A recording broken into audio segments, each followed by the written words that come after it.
What's up? All right. I was once again doing a lot of thinking for something I wanted to talk about. Um, and in the spirit of Halloween and Devil's Night being 2 nights away and Halloween being 3 nights away and trying to just let's have some good vibes this week. I want to do something a little kind of lighthearted ish. I don't anticipate this one to be as long as the rest. Just simply because of the topic. Um, Hold on, I want to type one more thing in here.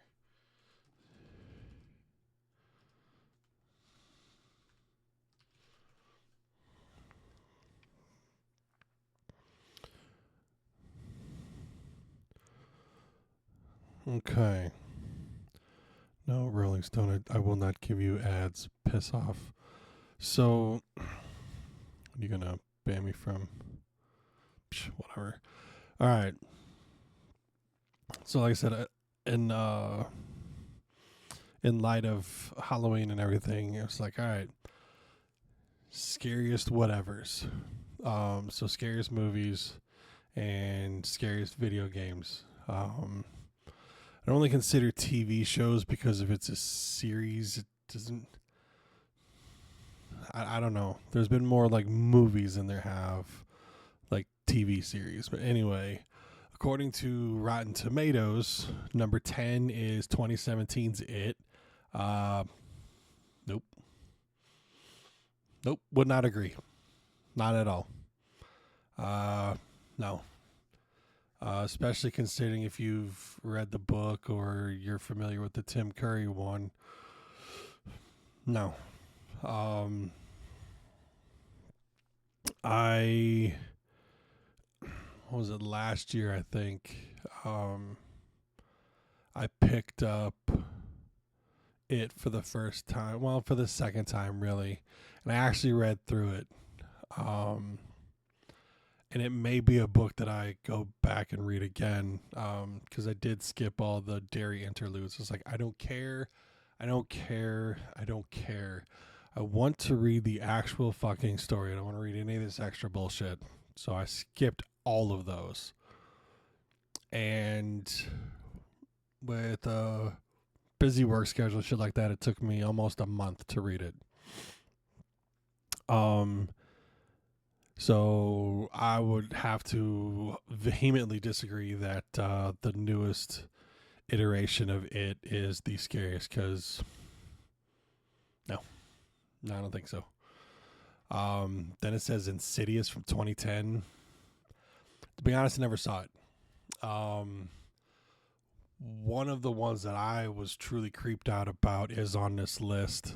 And I've pretty much swore off of every scary movie ever since. I just kind of go, it's all a trope. It's the same thing from one damn thing to the next, and I just, I'm over it. It's a genre I skip almost every single time. Unless there's a recommendation, I skip them. So haven't seen Insidious, can't speak for it.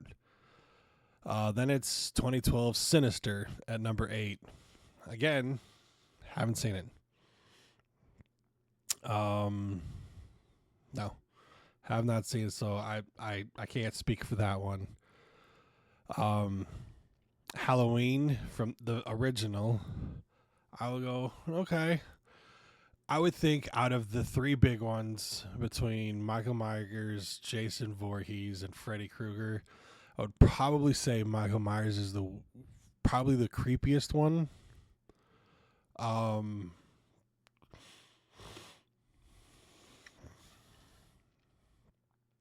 yeah, I would probably have to kind of agree, and people will do the do do do do do do do do do do do do do more than they do the ch ch ch ch from Friday the 13th. And there ain't much except the 1, 2, Freddy's coming for you, which I always felt was probably the most terrifying part. And then as the Nightmare on Elm Street series kept going and it started getting a little bit more corny and more corny. Um, Same can be said for the Friday the 13th when Jason goes to space. I'm like, what are you doing? This is not a horror movie. This is just stupid shit. So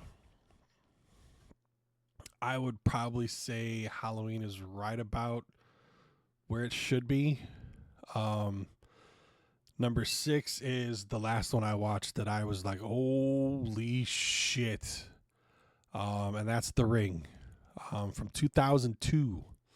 So for at least the last 20-ish years, I've just been like, make better scary movies. I think there's too much emphasis on jump scares and not enough about building suspense. I thought The Ring and essentially Ringu did a great job of building suspense. You know, get you terrified, get you really sitting there thinking, going, what the fuck's going on? Because when that chick crawled out the TV, I'd have been burning that building to the ground. So, like, that was where I was going. That was terrifying. Because the Blair Witch Project, which came out a few years before that, that was Blair Witch Project. It was boring. Bunch of snot cam, bunch of shaky cam, and it was just built off of a premise. But they did a great job marketing that movie, because they marketed that movie to be, 2 years ago, 6 kids went off into the woods. They were never seen again, but this is their tale. And they built it up like actual news reports and shit. I'm going, oh man.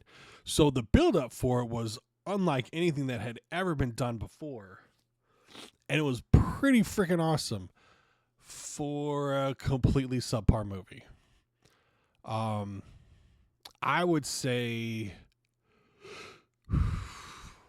10 Cloverfield Lane was more scary than Blair Witch Project. Because you always had the threat of everything that was out there. You didn't know what was out there. If you saw the other Cloverfield movies before 10 Cloverfield Lane, you probably knew. I never did. I skipped all of it. Nope. No thanks. Nope. It's not scary. It's going to be stupid. And I skipped them 100% of the time. But 10 Cloverfield Lane, I was sitting there building the suspense, and when it had its points, it's just like, oh shit. They were shock points that pushed the plot forward. It wasn't jump scares just to be like, yeah. Because there's certain times where the director will have the scene cut in such a way that you'd only see, like, let's see, if you only see over my right shoulder and I'm over here talking, and then the camera slowly pans, something's going to be over here. Something's going to be over here. They're so cookie cutter. They're so just specific. There's so many tropes that every single one of them follow. You just go,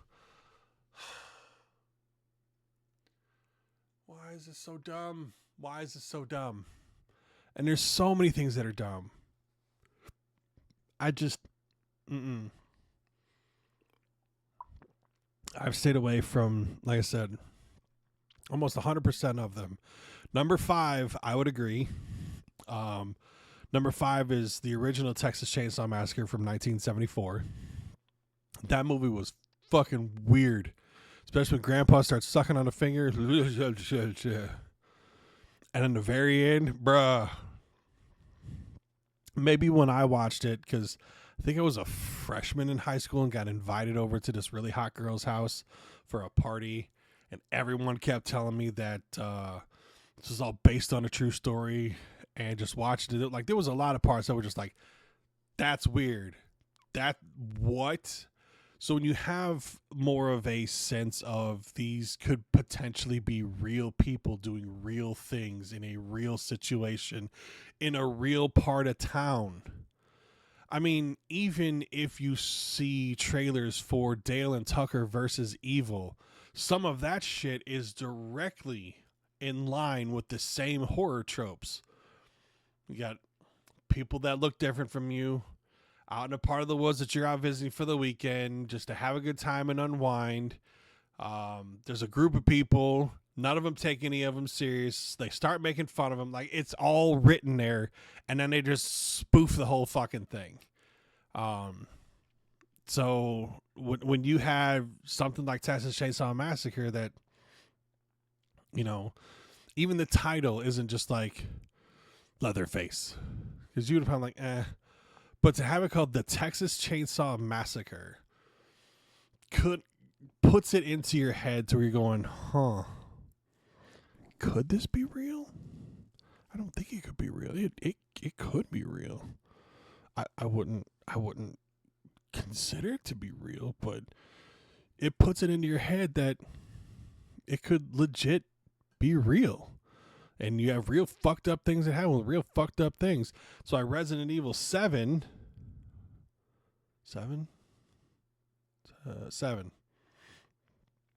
was almost like spot for spot just as terrifying as Texas Chainsaw Massacre, because they took that same aspect and went, let's put you in it. And yeah, we'll get to the video game ones here after we finish this one. But yeah, number 5, Texas Chainsaw Massacre. I would have to agree. I'd probably put it at least one spot up. The Shining from 1980. Again, you have a situation to where you have a situation that could be considered to be real. You know, he just doesn't kick through the door. He's got to chop that bitch up with an axe and then poke his head in. And I mean, it's all things that can legit try and happen. So yeah, that movie's fucking weird and friggin' creepy. So yeah, I agree. The Conjuring from 2013. Again, it was past my time of, okay, I throw my hands up. I'm done with this genre. And by and large, I have skipped them. So I have not seen The Conjuring. I can't speak for it. Most recent one on here is number 2 of Hereditary. Again, haven't seen it. Don't know. I kind of feel like I should have watched some of these in order to kind of weigh in on it. But, I mean, yeah, probably some of them could be given their own chance to do it. But I'm not convinced. I'm just really not convinced. And yeah.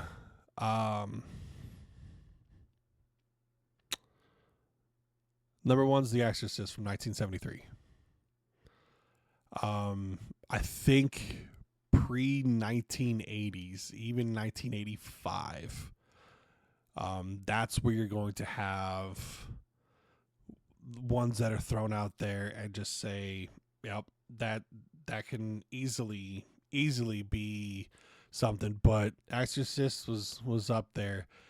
And the true story that this was based off of is right down the street from my house. So yeah, those are the movies. No, I don't want you to have notifications. Fuck off, Rolling Stone. Let me read your goddamn list. So there have been several games that I've played on my YouTube channel and on Twitch and things like that have freaked me the hell out. And I wonder if they're on this list, and if they are, I will point them out. Thankfully, Rolling Stone starts theirs at 10 and goes to number 1. Rotten Tomatoes started at 1 and went to 10. So I went down and went up. So this one, I should be able to just kind of go through it and not know anything ahead of time. Saying 2012's I'm Scared. And again, I probably should have at least attempted some of these, but I if a certain game comes on, I'll explain why I skip a lot of them. So I haven't played I'm Scared. Five Nights at Freddy 4 is number 9. That game just relies too heavily on jump scares. That entire series is just built on jump scares, and you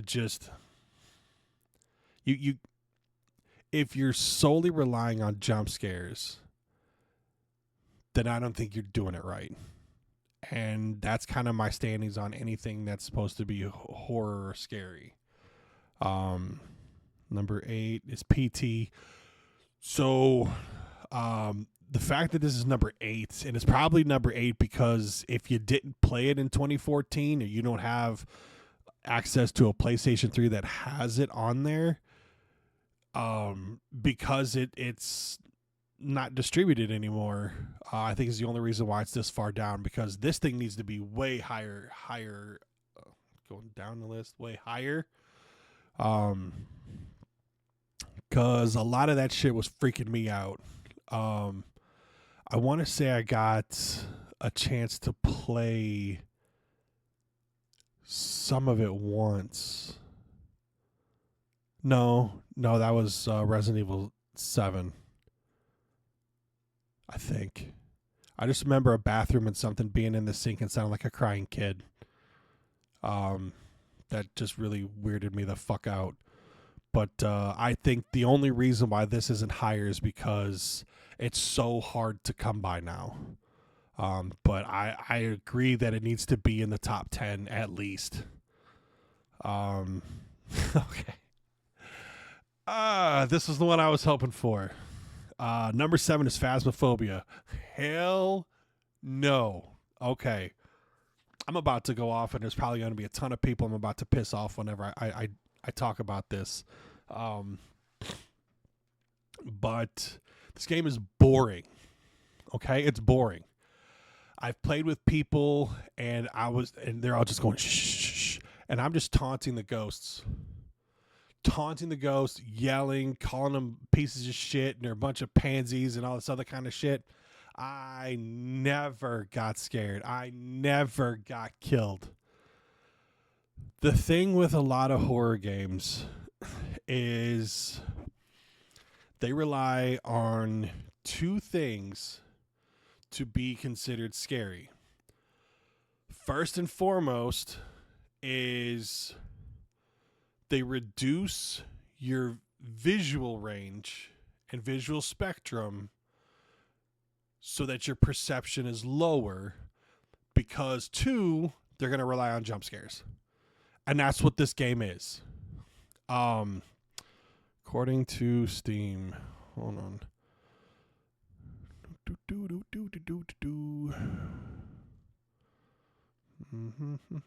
Where am I here? Where are you? There you are. I have 4.2 hours in it. And I couldn't care less to ever play it again. It's boring. The thing that always gets me is, like I said, they don't understand how a flashlight function works. So, pretty dark room. I turn on a flashlight. Look how much I can see. Look how much I can see and where it can go and what can be shown up just by turning on a freaking light. They will constantly rely on a flashlight being about the size of a lit match. And then you get the strong flashlight, which is more of an actual flashlight.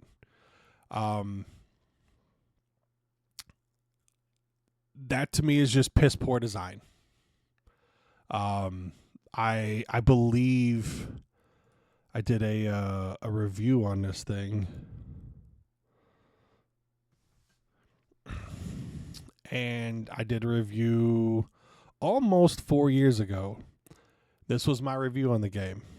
I think this game concentrates too hard on focusing on the, quote, standard horror tropes, end quote, and it suffers for it.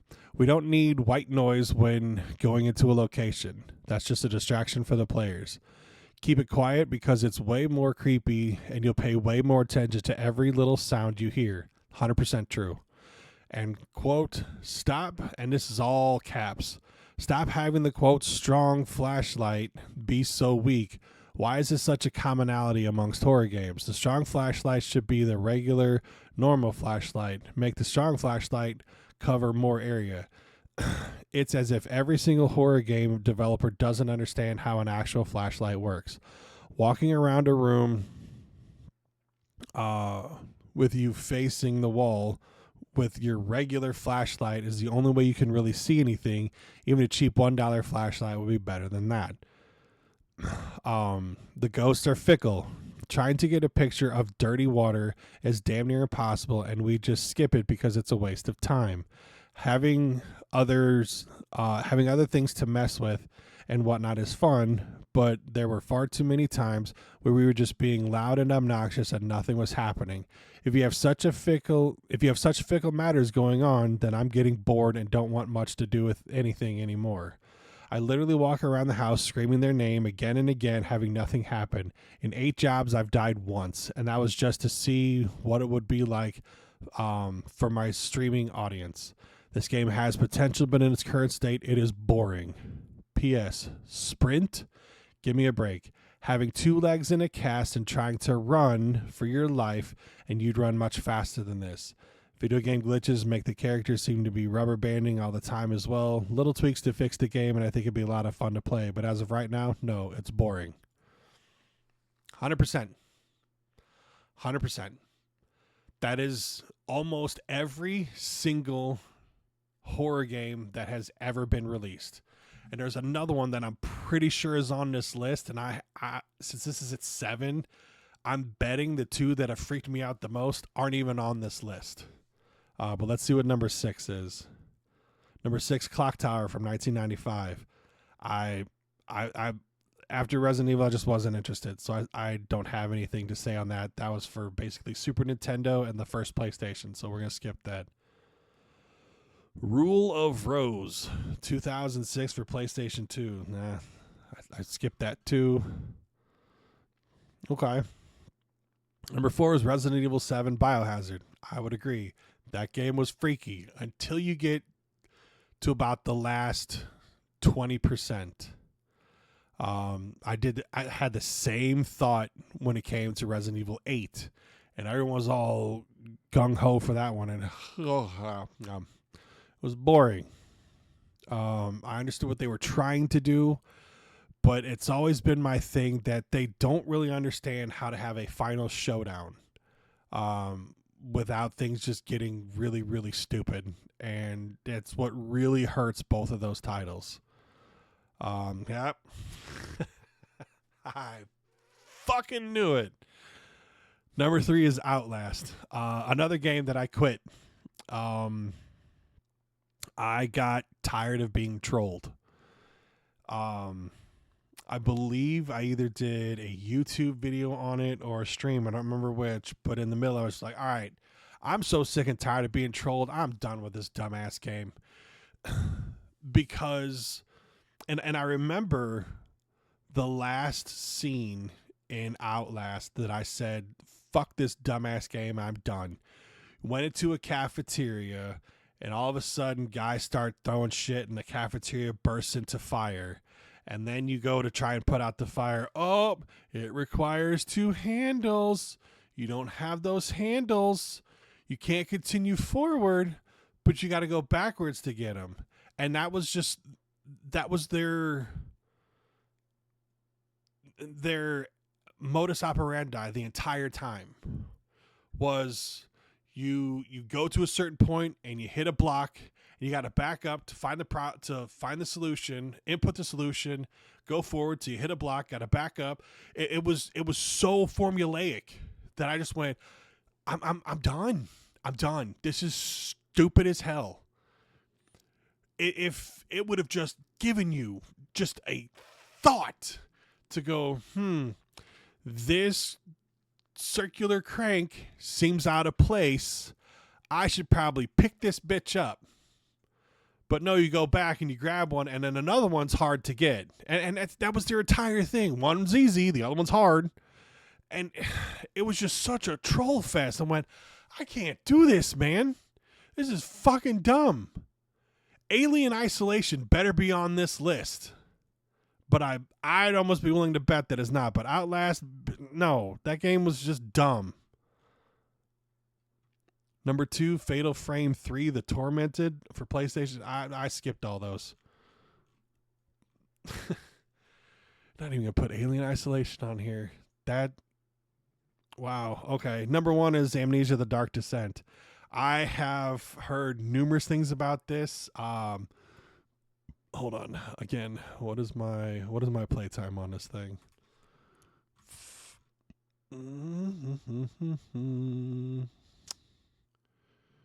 Where are you, Anna? The Dark Descent. I have 104 minutes in it. So, some reviews about that game really just kind of hit the point home about how crazy this game is.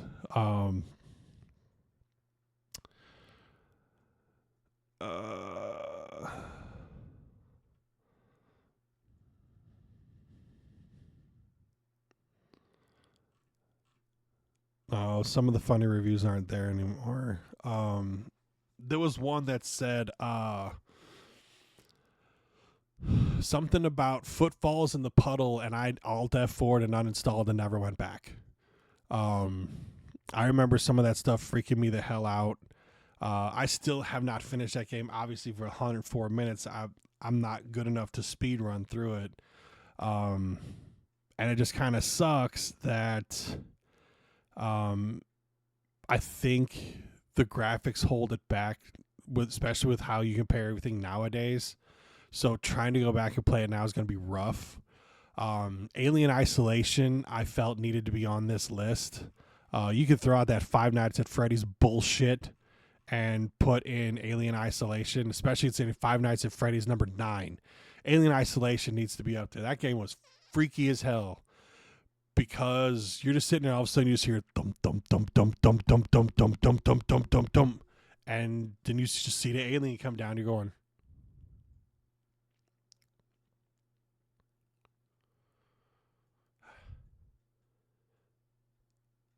is it gone? I'm pissing myself at a locker. Oh my God, it smelled my pee! And you're dead. Like, that one was terrifying. But I knew it wouldn't come up with the 2 games that I thought freaked me out the most. If I would say Resident Evil 7 was number 3, right? 4. I'll put it at 3. My number 2 instead of Fatal Frame 3 would be Colot. And the thing that always freaked me out about that game was you never saw the enemy. You would just see orange come up on the sides of your vision, on the sides of the monitor, that you just knew it was that close to you. And it played with sound. Parts of Hellblade: Senua's Sacrifice were a hell of a lot more terrifying than anything else because it fucked with your head. It played sound perfectly. And the biggest drawback to Hellblade series, especially considering what I read about the second one, and haven't gone to play it yet, but I'll check it out in a little bit at some point, just because I love the first one so much, was the length. Someone said I basically paid for $10 an hour, and the game's $40. And I went, that's kind of rough. But if it's a good story, which I still felt the first one was, then I'll be all right with that. But I think I paid $20 for that one. And they said something along the lines of it was like 5 years. 5 years for $10 an hour. Kind of disappointing. And I would have to agree. But Kalat really freaked me out because you don't really get anything other than clues as far as what's going on. And I know I've got a decent amount of playtime in that game. Where are you at?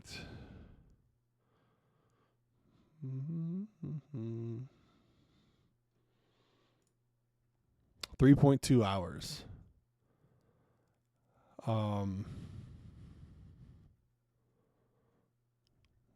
Overall score on that one is mixed.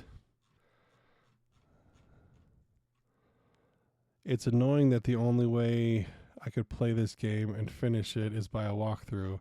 The map was hard for me to understand. You get tired of running while there is constant things chasing you. Music is pretty, though.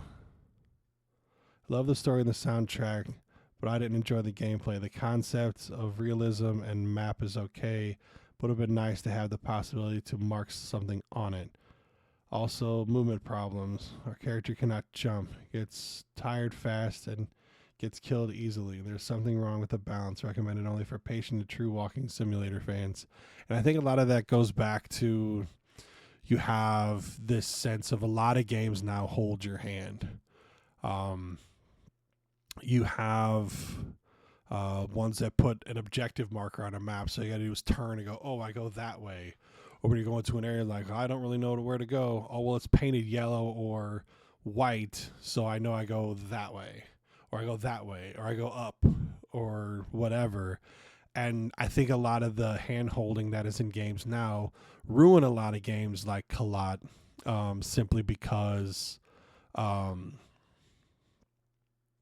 it's more of a realistic style map.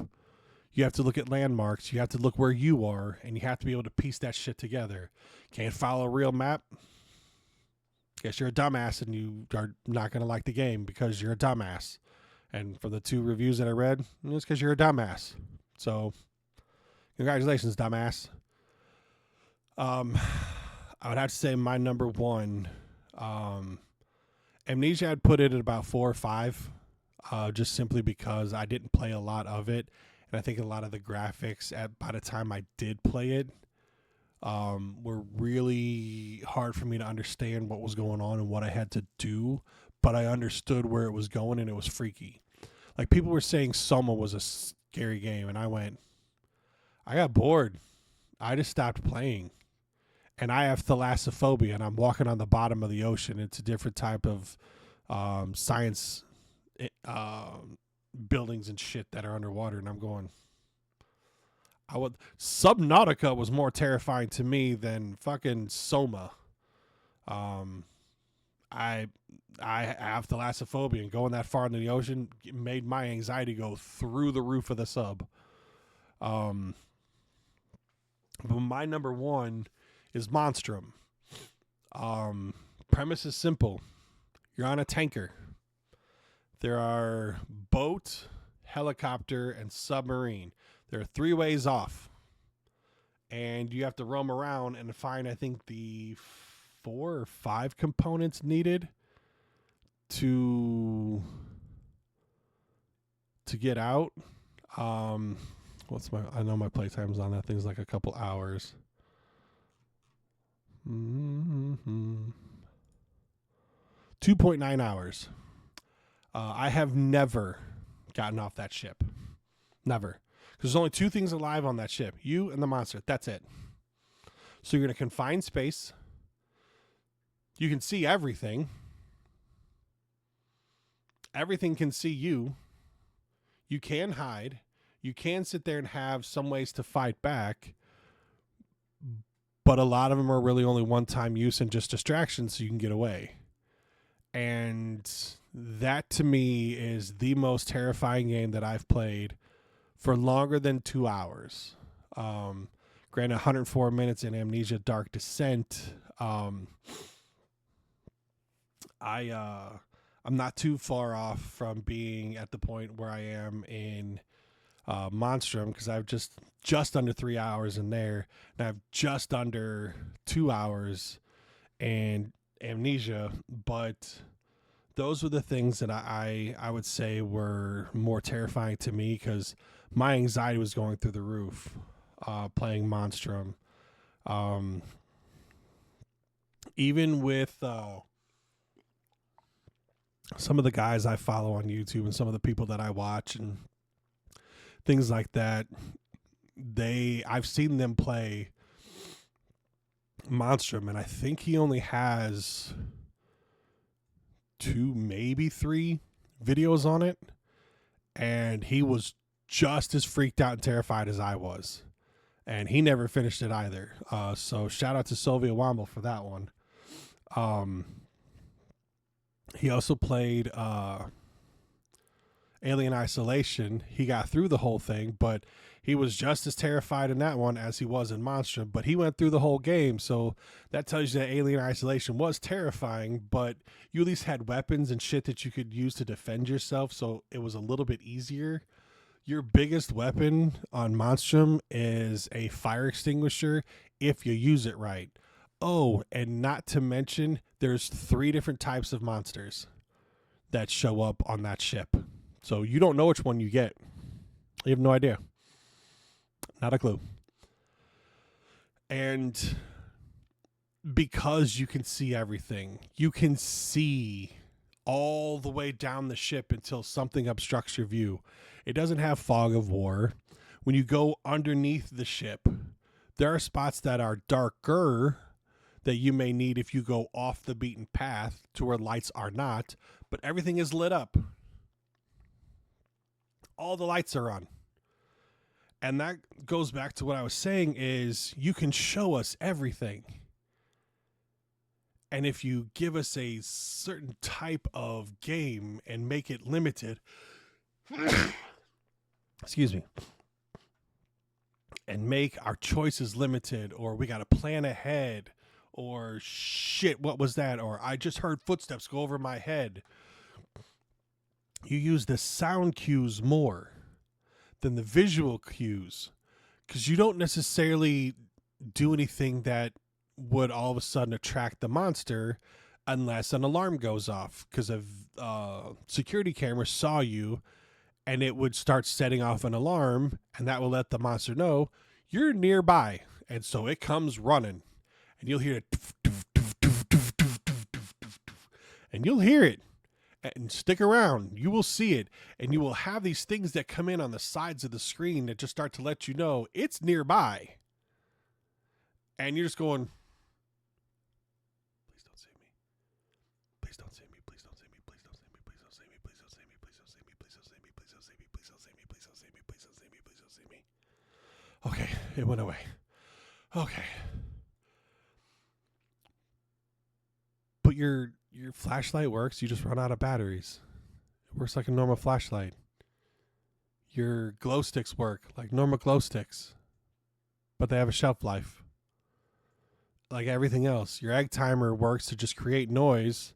If you know it's nearby and you got to get by, you just yeet that thing down a hallway. It'll go after it, pay attention, giving you time to go skirt the other way and get out. I mean, if you're going to give me a chance just to fight back and not kill, you know your best option is to run and hide and better plan, and then you have to scout to find all these things, and you may find the keys for the helicopter, but you'll find the propeller for the boat, or oxygen for the submarine. And like I said, I've never gotten out of that damn game. Never. And every time I play it, I play maybe 3 rounds, and after that I'm going, my heart rate is way too high. I can't take this game. And I think for the most part, that's what Amnesia also created. And too many times we just kind of give in to the tropes and let the tropes play us. And and I guess at some point in my life, I was able to kind of see past a lot of this shit. I call it having my Neo vision. When you started seeing all the shit in the Matrix, I was able to kind of go, I see this for what it really is. At that point, you've lost me. Because if I can see that you're just stringing me along and you just got it, you're pretending you have this hook in my mouth and I'm just going along with it, I'll go, the fuck you are. And I'll pull the hook out my damn self and off I go. Because at that point, you've lost me. What's my playtime in Outlast? 2.9 hours. Outlast 2, 118 minutes. Outlast 2, I was starting to have respect for until one thing happened, and I went, no, I'm not okay with this. I remember I came into this town, and I started going up this hill, and it was fairly dim, but it wasn't dark. And all of a sudden, I think this cutscene or something happened, and I ducked into a garage and went behind a car. And I remember doing a full 360 to see what was going on, and I didn't see anything, so I ducked into this garage and went behind a car. That damn thing came directly into the garage, straight to me, and killed me. And I'm going, how? How in the hell did you know where I was? And I alt F4 and stopped playing. Haven't gone back. I was basically like, you guys got one fucking chance to win me over on this, and you blew it because this thing somehow knew where I was. And I play into that pretty damn heavily. You can't tell me if I hid before this thing came around, it knows where I am. That's piss poor programming on your part. Again, more reason why I have a lot of respect for Alien Isolation, because they said there's one part, there's two brains, if you will, for the alien. One of them knows exactly where you are, and the other one convinces that one they're wrong until something happens and it can physically be in the same area or hear something and turn quickly enough and see you. And at that point, you're just kind of screwed. So yeah, that is my list and my thoughts on those. I figured have something very Halloween-esque. Curious what your thoughts are. What are your favorite scary movies? What are your favorite scary games? Did I mention them? Did I not mention them? If you have recommendations for a movie or something, throw it out there. I will say that one of the series I did enjoy,